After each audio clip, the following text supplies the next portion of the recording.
tonight we are visited by Madana-gopāla Prabhu and his wife Manasi Ganga Mataji. Madana-gopāla Prabhu, is it still working? Oh, looks like it got turned off again. Oh, right. I just have to turn it on here. I think it's best if Bumsy bring his microphone. That's the safest. Yeah, sure. I'm sorry. So Okay. Madana-gopāla Prabhu, he joined ISKCON, the International Society for Krishna Consciousness, in 1991 in Nairobi, Kenya. Over the years, he served as the Education and Temple Management Director of ISKCON of New Jersey, and now he's serving as the North American Co-Director of ISKCON Communications. He lives in Parsippany, New Jersey, with his wife, Manasi Ganga Mataji, and their son, Madhav. And he's in town recently for about a week. He has some disciples here, and he also has many other people outside of his disciples whom he mentors and guides in Krishna consciousness, here and also in New Jersey and other parts of the world. And tonight he'll lead some kirtan, and then he'll give a talk. Hare Krishna.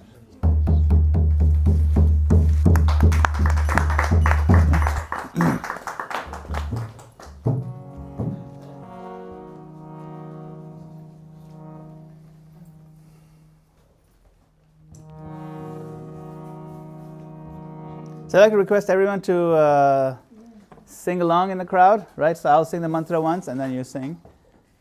I love the hearts. It's really nice. Which heart? The heart. The heart. Oh yeah. It's like a Valentine's theme. Yeah. It's from yes. That's right. It's like a Cupid theme. Yes, still plug it in. Okay. Hare Krishna, Krishna Krishna, Hare Hare, Hare Rama, Rama Rama, Hare Hare. Namo Vishnupadaya Krishna Prasthaya Bhutale Srimate Bhakti Vedanta Swami Namine Namaste Saraswati Deve Gauravani Pacharine Nirvishesha Shunyavadi Pashayastarine Jai Shri Krishna Chaitanya Prabhu Nityananda Shri Advaita Gadadhar Shri Vasadi Gaur Bhaktivinoda.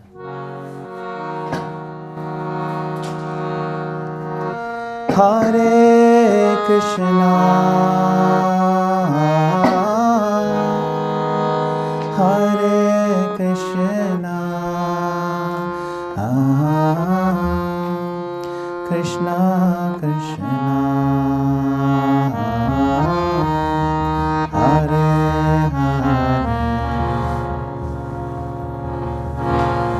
Hare Hare Rama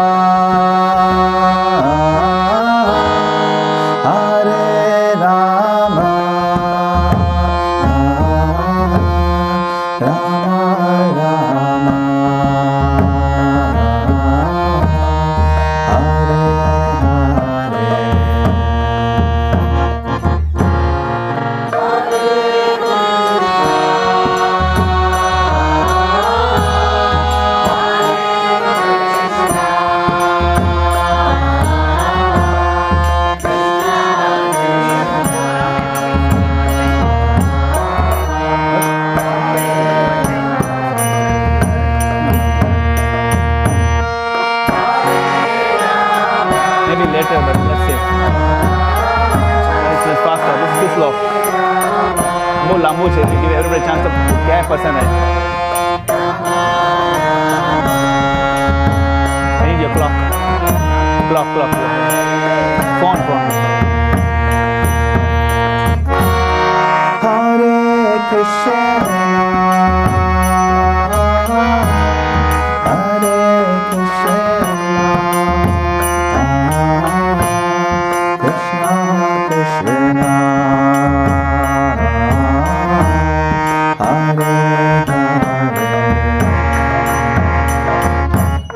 Hare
Krishna Krishna Hare Rama Hare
Krishna,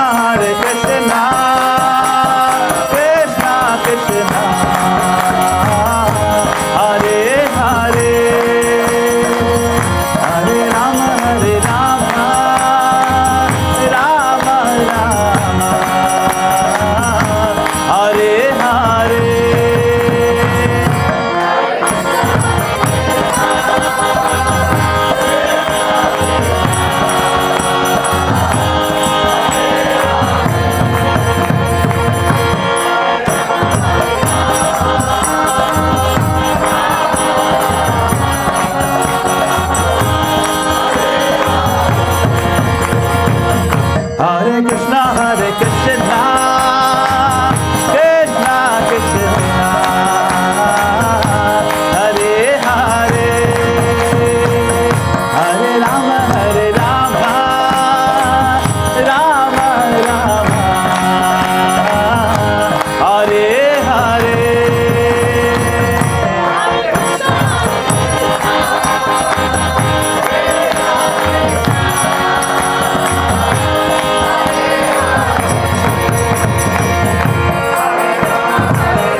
Hare Krishna, Krishna Krishna,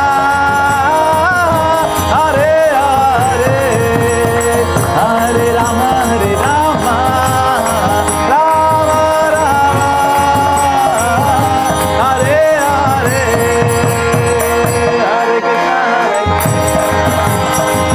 Krishna Krishna, Hare Hare, Hare Rama, Rama Rama, Hare Hare.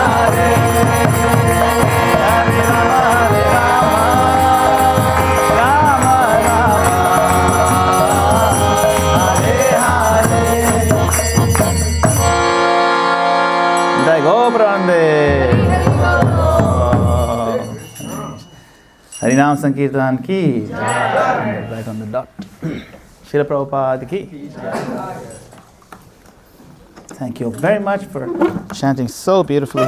Can you press these buttons in? This left two buttons. Datta, datta. Thank you. Oh, that I could. Yeah, thank you. Okay. Where's the lid? Thank you. The lid.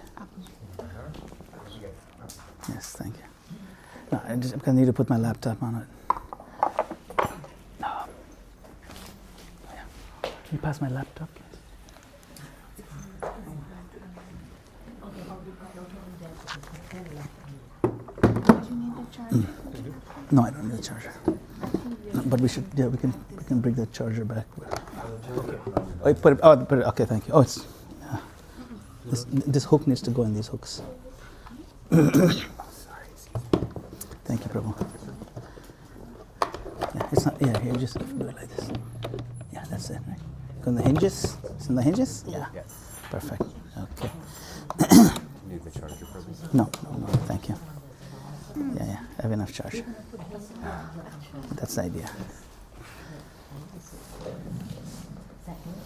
Om Namo Bhagavate Vasudevaya.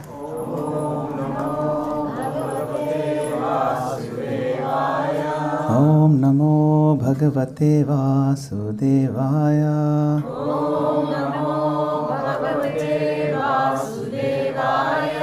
Om Namo Bhagavate Vasudevaya.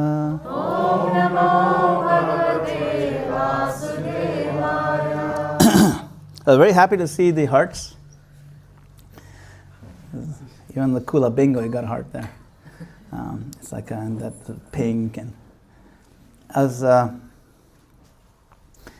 noticing, you know how people put up their Christmas decorations, they have these little flags, Merry Christmas, and some people very seasonal. So then they just took out their Christmas flags, and now they put in the next flag has to be Valentine's. Valentine's, that's like the next big thing that's very much celebrated. So I thought, we can explore this concept of love, of prema, that feeling you feel in the heart. So I want to begin with a question that is ancient, universal, and deeply personal. Where is love? Where can we find it? Every human being is searching for it. Every culture has sung about it. Every civilization has tried to define it, protect it, capture it. And yet, even after all of human history, we're still asking the same question. What is love? The modern world tells us, all you need is love. Love is all you need. Who said that? George Harrison. Another artist, Vincent van Gogh, said, there's nothing more truly artistic than to love people. That's Van Gogh is very famous. It's like the most artistic thing you can do is to love somebody. It's beautiful. And yet, if love is so central, so essential, why is it that people who pursue love so intensely very often feel disappointed, betrayed, or empty? The question is not new. The Vedic tradition has been asking and answering it for thousands of years. Thousands. And today, using Srila Prabhupada's teachings, we can explore not just what love is, but where it comes from and why it fails in this world. How it reaches, and ultimately how it reaches perfection in Krishna consciousness. So if we step back and look at human history, we see love everywhere. Literature, in songs, in movies, in art.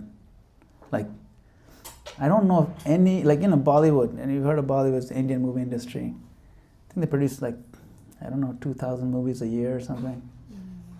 Or I'm not even kidding, at least 600. It's or 700, which is 2 a day. And all of them are musicals. And all the songs are about love.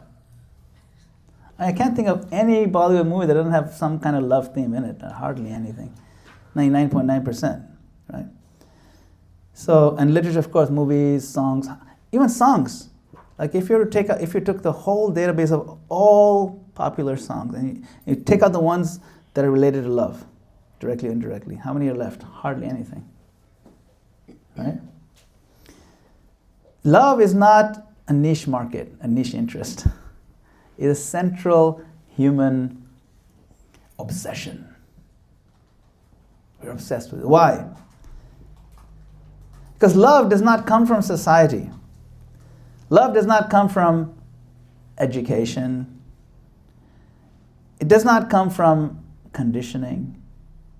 Love comes from within. It's our core nature. The Vedic conclusion is clear. Love is the inherent quality of the spirit soul. It's consciousness and love. This is two core qualities. It's actually what we are made of. Just as heat is inseparable from fire, love is inseparable from the soul. We can't feel comfortable if there's no love, if we're not situated in love. Of course, because there's so many disappointments in love, it's very painful when, especially when there's a very young love and then you get disappointed, you feel angry, and then we just don't want to. We feel very hurt sometimes, and we've invested so much emotion, and so we're rejected or something like that. It's very painful. Then we realize at least we should not hurt each other. So what is love? Baby, don't hurt me no more.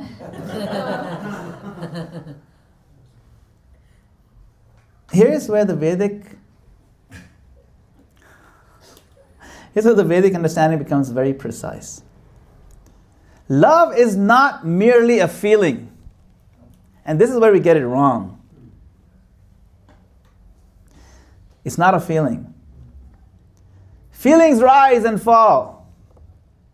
Feelings come and go. Feelings can be triggered, manipulated, exhausted, even chemical induced. But love is deeper than an emotional feeling. Love is an action. I actually gave this talk last year on Valentine's Day. And there's an 83-year-old lady. Yes. And she was in tears. She said, if only I'd heard this talk many years ago. I'm now seeing it. Love is not a feeling. Love is an action. She'd gone through, very successful lady, she'd gone through several husbands and so a lot of ups and downs in life. And she said, now that I think about it, it's the most profound thing I've ever heard.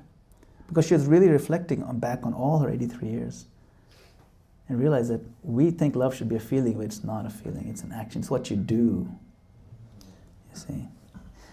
What is that? It's loving service that's inherent to the soul, not loving feelings.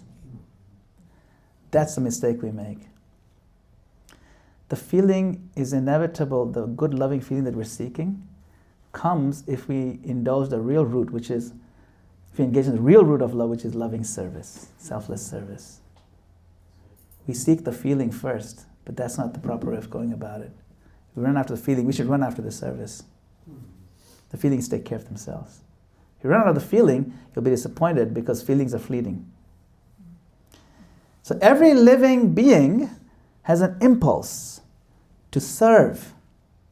And when you serve selflessly, the feeling you get is incomparable. Even animals display affection. They sacrifice. They have loyalty. They care. A mother bird feeding her chicks. A dog waiting faithfully for its master, wagging its tail when he comes. These are not learned behaviors. They're not conditioning. They're expression of a soul's nature. It's everywhere. But here's the tragedy of it. When this loving propensity has no proper object, that force, which is unstoppable, becomes distorted. And trying to satisfy the soul's infinite capacity. We have infinite capacity for love. So we try to satisfy the soul's infinite capacity to love through temporary, selfish, material relationships. It's like placing a single drop of water on your tongue when you're in the middle of a desert. You can argue it's water, and it is water. There's some feeling there. Unquestionably. Instead of zero, that one drop of water feels like so much, but it's not nearly enough. No matter how sincere your attempt is, no matter how much money and effort you invest in it, that drop of water is not going to quench your deep thirst. It cannot work. This is why selfishness is crushingly disappointing. Always. Not because love is wrong, but because love aimed at the wrong center cannot sustain itself. And this brings us back to the Vedic framework for our human goals. So now, the Vedas describe 4 traditional goals of life. Dharma, Artha, Kama, Moksha. These are very standard goals of life. Dharma means religiosity. You do some religious things like some sacrifices, some worship and things like that. And as a result of those pious activities that are religious, you get the second point, which is Artha. Artha means wealth. You get some resources. You get access to money and you can do what you want with it. You get paid for it.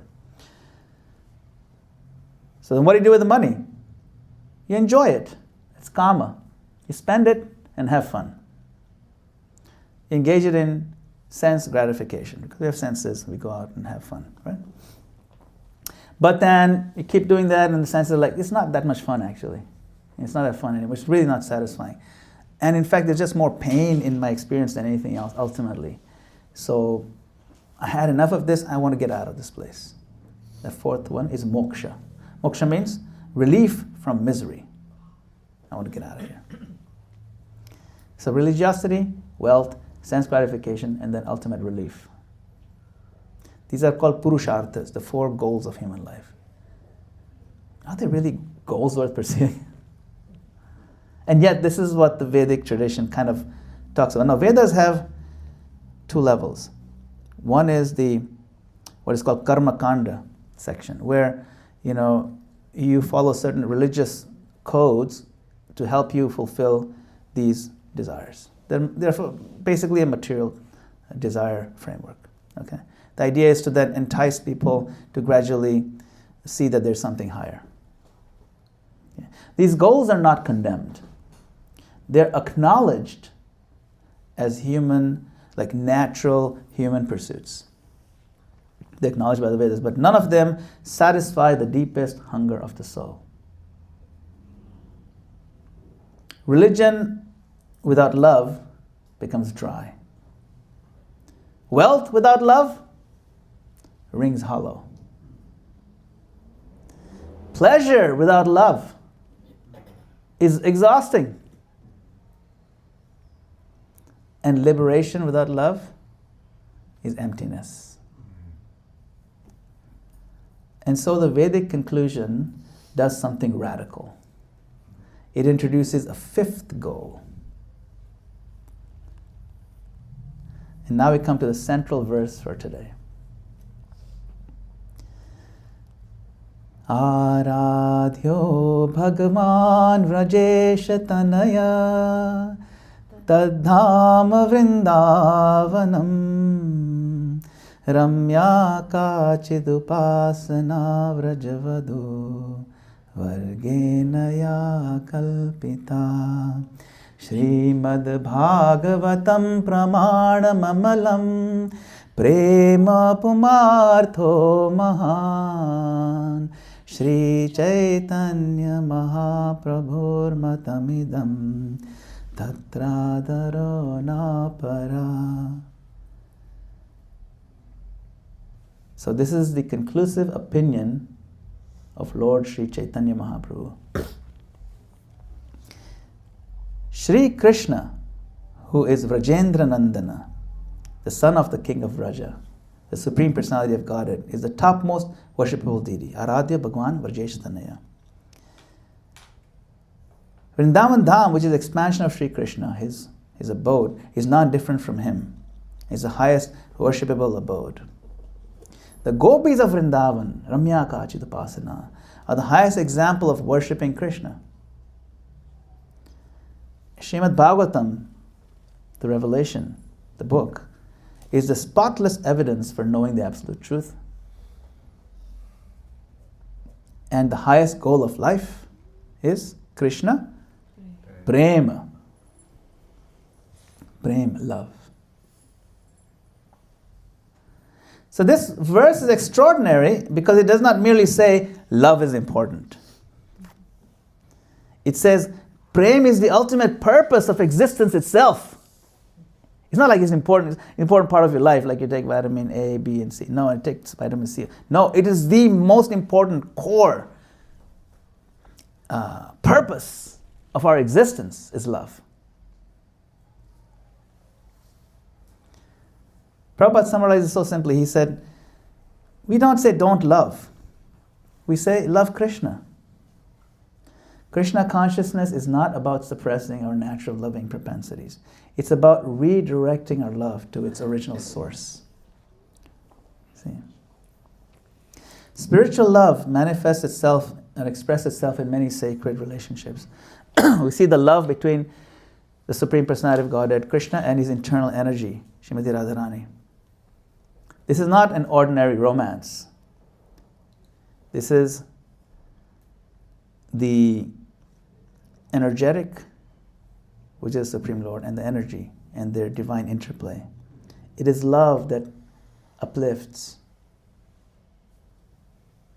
It is completely free of selfishness, fear, and demand. Then Vedas also speak of the love between gurus and disciples. This love is expressed through guidance, through surrender, through trust, through responsibility. This love uplifts also. It protects and awakens the inner divine love.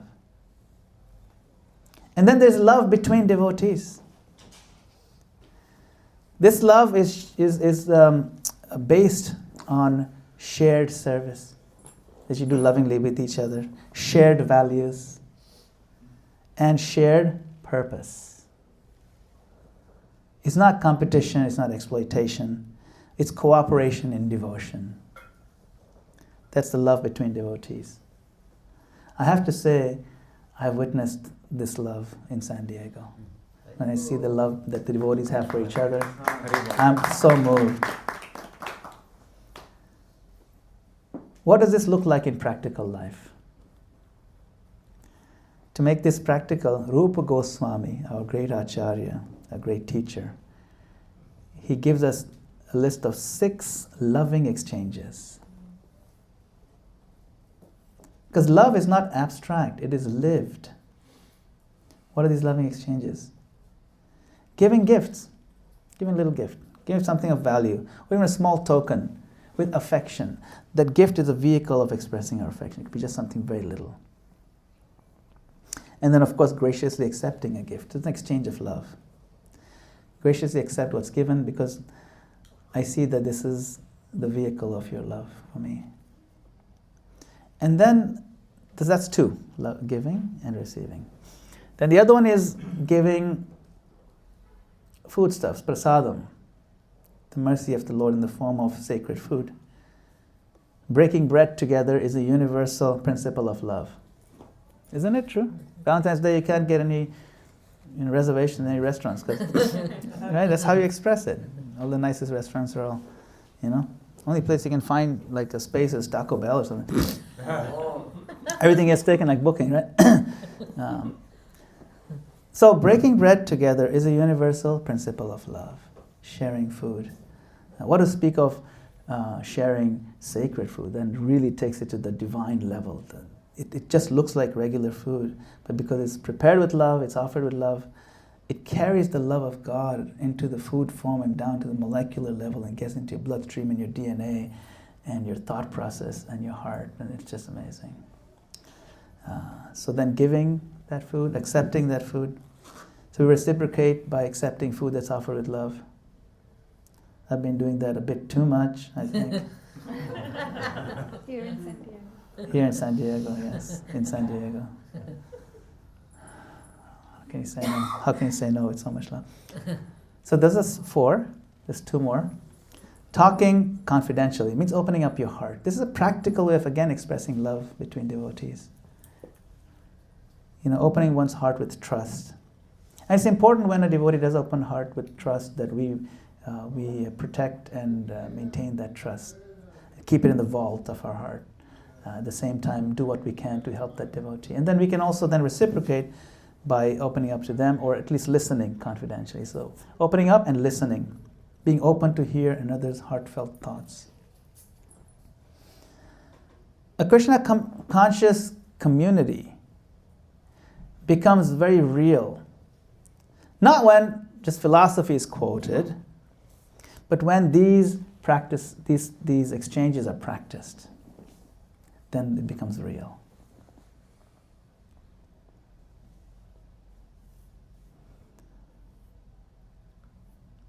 So now listen to this extraordinary passage. Oh my Lord, this is a prayer to Lord Krishna and Srimati Radharani, the original melting hearts. Oh my Lord, you live in the forest of Govardhan Hill. And like the king of elephants, you are expert in the art of conjugal love. O Master of the universe, your heart and Srimati Radharani's heart are just like shellac. Shellac is kind of like a beautiful wax, and are now melted in your spiritual perspiration. Therefore, one can no longer distinguish between you and Srimati Radharani, just melted. Now you've mixed your newly invoked affection, which is like vermilion, with your melted hearts. And for the benefit of the whole world, you have painted both your hearts red within this great palace of the universe. It's a nice passage. This is the source of all love. It's painting the hearts red. This is a very ancient passage. This is why we tend to paint those hearts red. It's like we have an innate understanding of what that should look like at the core of our being. This is the source of all love. It's not sentiment. It's not imagination. It is eternal, foundational reality. So how can we cultivate spiritual love daily ourselves? How do we access this endless ocean of love? Very simply. The number one method that when the Krishna and Radha combined, as Chaitanya Mahaprabhu come down, and he gave the number one remedy, the main method is Hari Nam. Golokera prema dhana Hari Nam Sankirtana. What does that mean? Golok refers to the spiritual stratum, where these eternal exchange of love are constantly going on. Prema dhana. Dhana means the wealth, the treasure. And what is the treasure? Is prema, is this love. Golokera prema dhana, the wealth or the treasure of the love in Golok comes down as Hari Nama Sankirtan. That's chanting of the holy names, what we did earlier today. That thrill you feel when you connect to the holy name. That is us tapping into that stream of divine love that's flowing from Goloka.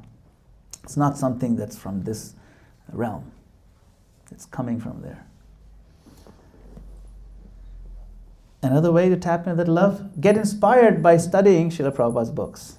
You read deeply again and again. Even if you don't understand it, just keep reading again and again. Things start making sense. It's incredibly inspiring. It's very uplifting. And every day something will click.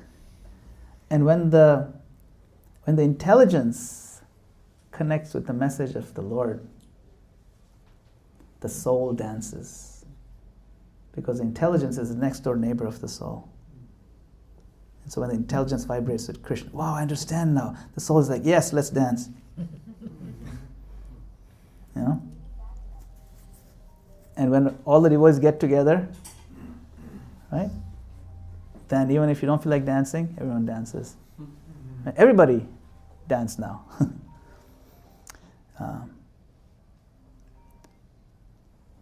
Another way is association. Like I said, when you get together, associating with devotees and engaging in service together. Association is very powerful. Even if you don't feel the feeling, when you associate, even just the proximity of somebody who has the feeling, you'll get swept up in the feeling. I remember, if any of you have been to Indian weddings, they're very emotional affairs, especially when the wedding is over and the girl has to be, say goodbye, and everybody comes and sees her off, and they get into the chariot, or they get into a nice car, or like the car has flowers on it, and it's just really like very beautiful. And then the guy has this turban on, he's trying to figure out how he can see through the turban. And the stuff in front of his face. You only wear it once, so you're not getting used to it, So I went to this Indian wedding once, and I didn't even know. I didn't know who they were, just distant cousins of friends or something like that. So they invited me, just come, it's a nice big wedding. So I went, and I knew that everyone's going to cry. I'm like, I'm not going to cry. This is so silly. I don't even know her. I've never seen her before. I didn't even seen her face. Like she covered it, with saris. I don't know. And then when it was time for her to go, I was the first one who started crying. I couldn't help it because I saw the mother's face, and she was like getting all red, and I started crying before she started crying. I didn't even want to cry. I was determined to not cry, but you get swept up in the feeling because everybody's about to burst with the tears, and finally, she's going all these years I raised her, and my pretty girl, and she's going to be so far away. She's going to live a whole block away from our house. Because in India, it's just a few blocks away. There's those little villages. But everyone cries like she's going to, crossing the 7 oceans or something. Isn't it? That's just like that, isn't it? So, but that's called power of association. When you associate, proximity with those who have really intense, loving feelings for Krishna, and they express it through their service, we feel inspired to do some service, and we feel swept up in that loving feeling. And then even more than association is giving Krishna to others. It's even more uplifting because now you're giving love, you're giving access to love to somebody who is really thirsting for it. They just don't know it. Yesterday, Prem Gopal Prabhu distributed a Bhagavad Gita for the first time on the street. It was so nice. And how did you feel? Wasn't it wonderful? Isn't it? Congratulations. So that's the first of many books that he's going to be giving out because it's an incomparable, unparalleled feeling to just give somebody. Yes? So That was to the teacher of yeah, it was very cute. small children. There was a row. You know how they have these rows of kids, very little toddlers, like maybe just a couple years old, and then there's like a belt, and then they all hold onto the belt and they walk in a row, like so adorable. And this one teacher taking care of all of them. She had a backpack, and she was giving each one of them hand sanitizers one by one. And then he went up to her, and and we were doing kirtan, and all the kids were clapping and enjoying. And she made them sit down on the curb in front of where we were doing, and they were all enjoying. And then he went and he said, "Hey, I don't know what did you tell her?" Because you totally charmed her completely. I mean, you could see, like, you talked to her but that's your nature. I charmed her through the kids. Because I wanted to know a little bit more about the kids and what she was doing while she was there. And that's when I just handed her the book, and I said, "I'd like to give you a book." And she said, I'm sort of familiar with it. So we just had a beautiful conversation, but I could actually feel the love of being able to distribute that book to her as I was getting to talk to her about what she was doing with the kids. And so there was this beautiful exchange of love and conversation, not only through our conversation, but also by just talking about the Gita. Amazing. See, and so so you got association, but even more thrilling is now you take the energy that you got from your association and you go and share it with somebody else. Expand it. It's very pleasing to the Lord. It's very pleasing to our own hearts, and it could change the trajectory of that soul. So every soul is thirsting for love, you know. So love is not missing from the world.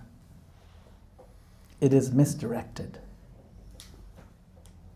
Krishna consciousness does not take love away, it gives it a home. And Srila Prabhupada's invitation remains as simple and joyful as ever.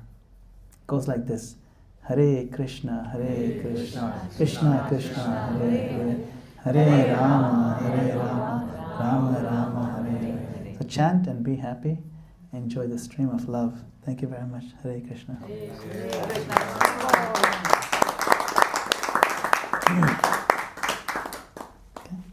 Amazing timing. Yes. Ended right on the dot. Even the kirtan ended right on the dot. Right on 8. Exactly. Like. Spot on. All right. Still, we'll get prasadam ready. Naveen, could you and Nelson start getting the prasadam ready? Anxious, and I'm not a news person, so I don't I'm not like listening to news. In general, I was never a news person.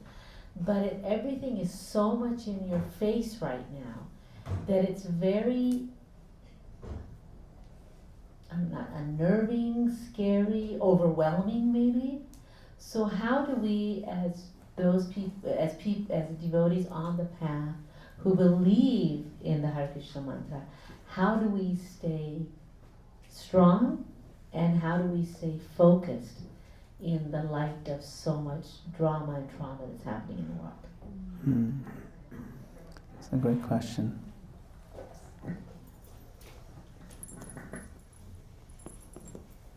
Yes. At any given moment in human history, whether it is Minnesota in 2026 or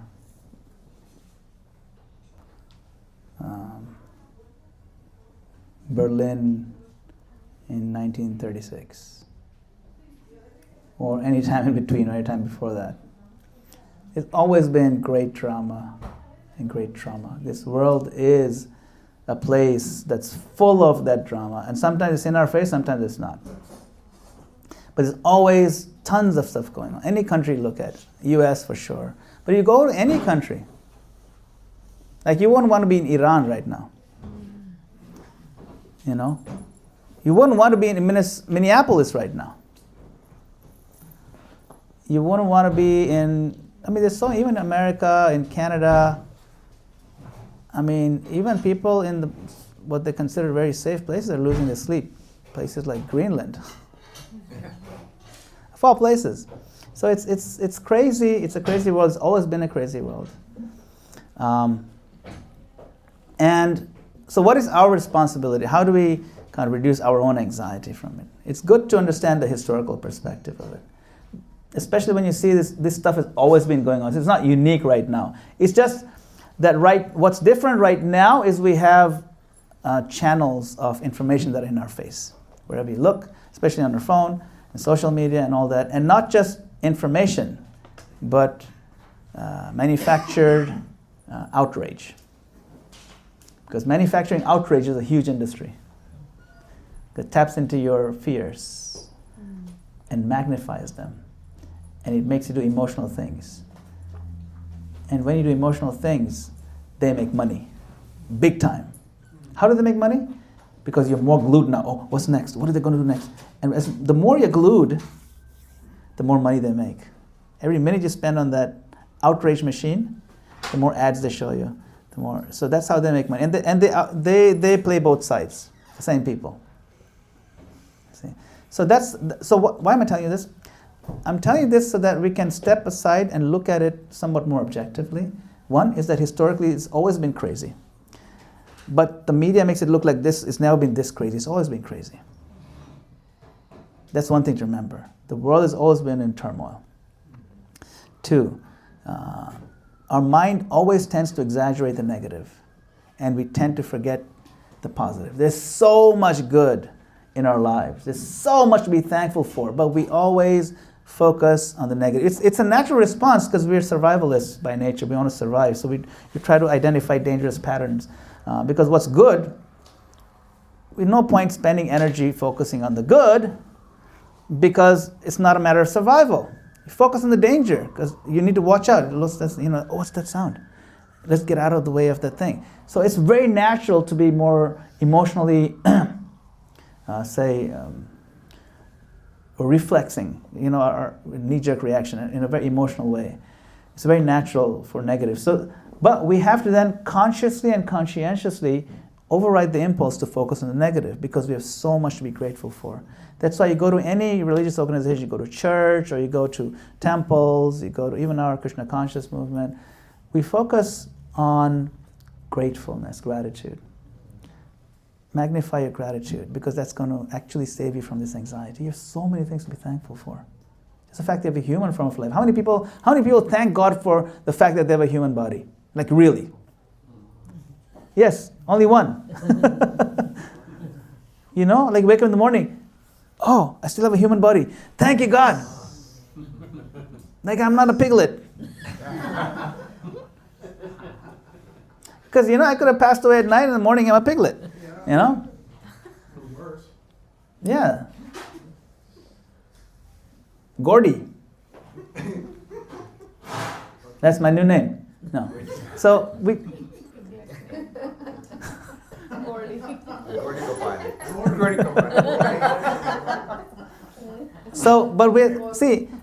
gratitude is an immense source of security and peace.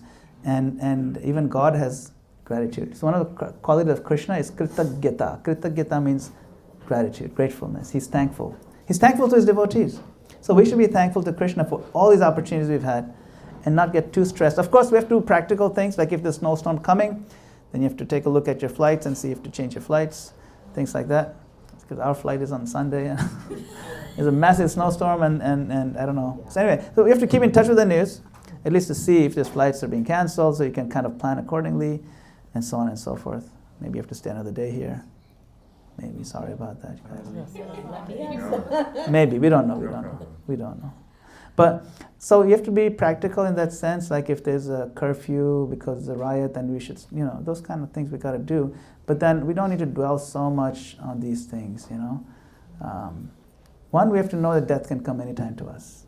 Second, whatever pain comes in our way, it's also the mercy of the Lord. That's a very advanced stage, but we can see it philosophically. And if you think about it deeply, the soul is indestructible anyway, so why should we worry? You're never going to die anyway. All this is big drama. But when you act on the soul level by exchanging love and giving love to others, spiritual, selfless love, then you are fulfilling the purpose of your life. And the more you saturate your heart with gratitude, the less anxiety you'll have. So that's what I can offer you. Hare Krishna. Srila Prabhupada ki jai. Hare Krishna. Okay. I think I have to defer to Mukund Chan Prabhu. He wanted to ask something. Is that okay? Yeah, sure. Okay. Go ahead. So I'll ask two questions actually. Two, okay. Just a quick one, I think, and then you can comment. So you said love is action. Yes. I think the actions are expressions of love, Yes. but there must be something inherent to act in such a way that you express that love, I would think, right? And also, my second question is, I will relate to what you said to Prabhupada's pastime, and I think it was a Stockholm. Dhruta Prabhu was explaining this. He took to the temple, and he's showing the temple schedule, and the schedule is arranged in such a way nicely, like in the corporate world you show the sliders. Yeah. The name is there, and then you slide between the. So you showed very high-tech looking. Very slide. sophisticated. Yeah. Sophisticated in I the heard that, 70s. yeah. And Prabhupada said, wow, it doesn't work, he said. Yes. And then he commented, no, none of this will work. You just need love. Love and trust. He said, Love and trust. Love and trust Yes. is what he said. Yes. He said, love and trust. So I know in the bodily connected families, we at least have obligation. Okay, if I don't do this, somebody will say something, and some obligation. But in the environment we are in, let's say we go to the temple, we meet everybody is a new person. How do we cultivate this love?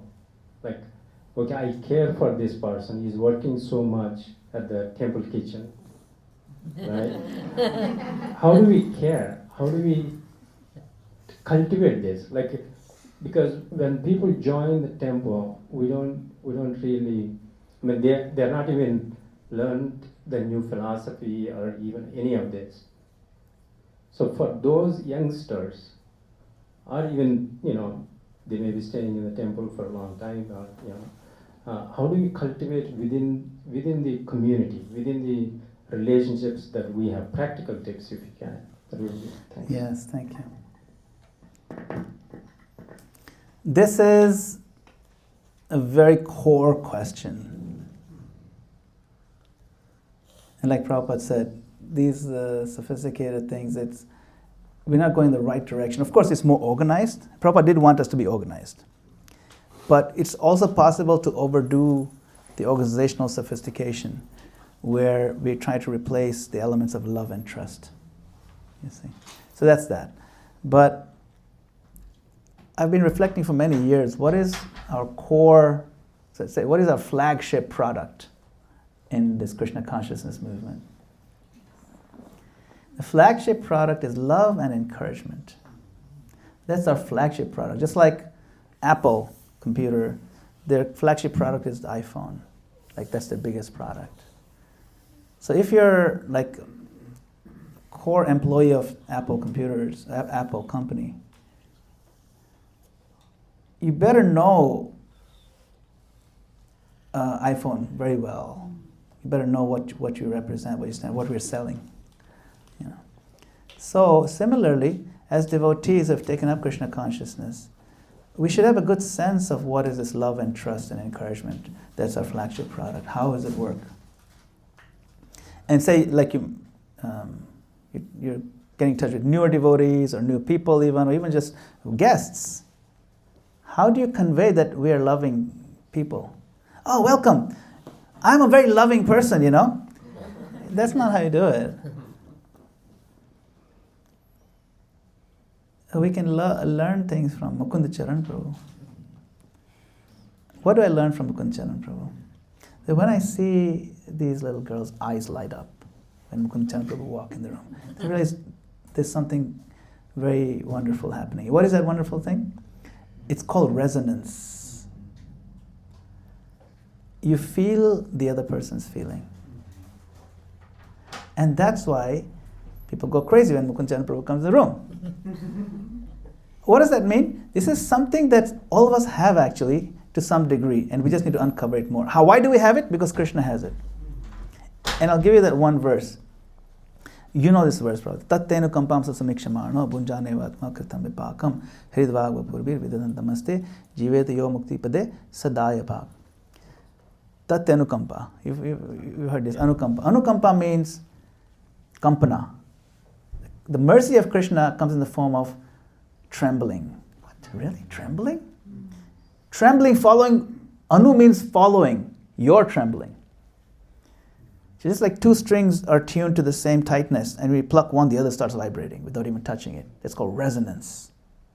So anukampa means you tremble. So if you sit next to somebody and your heart is open and you have resonance, and they're feeling some stress or they're feeling some pain, you actually feel their pain. Krishna has endowed us with this ability. Even physically, they found the place in the brain that does that. It's called the amygdala. It's shaped like an almond. And it helps us feel the other person's pain. It's called emotional intelligence. And so when we sit with somebody and we can really connect with them. So even though we're not the same age group, but you can sit with a kid and understand what they're going through, and they feel that you understand them, you understand their language, you can speak their language. And then you can do something together, for service. And then you can connect also with someone who's much older than you and understand what they're going through, their needs, interests, and concerns. When you sit and talk to them, they feel comfortable telling you this. Why do they feel comfortable? Because you're opening your heart enough to have the resonance allowing. So that's the core of it, that we have to learn to open our hearts to feel their feelings. In Gujarati, there's a very famous bhajan. There's Vaishnava janto tene kahiye, peed parai jane. Vaishnava is a person who feels the pain of the others. Para dukkha dukhi. You've seen that. So when we not feels pity for the other person, you feel their pain. It's different. Feeling pity is called sympathy. When you feel their pain, it's called empathy. It's a big difference. It's a big difference.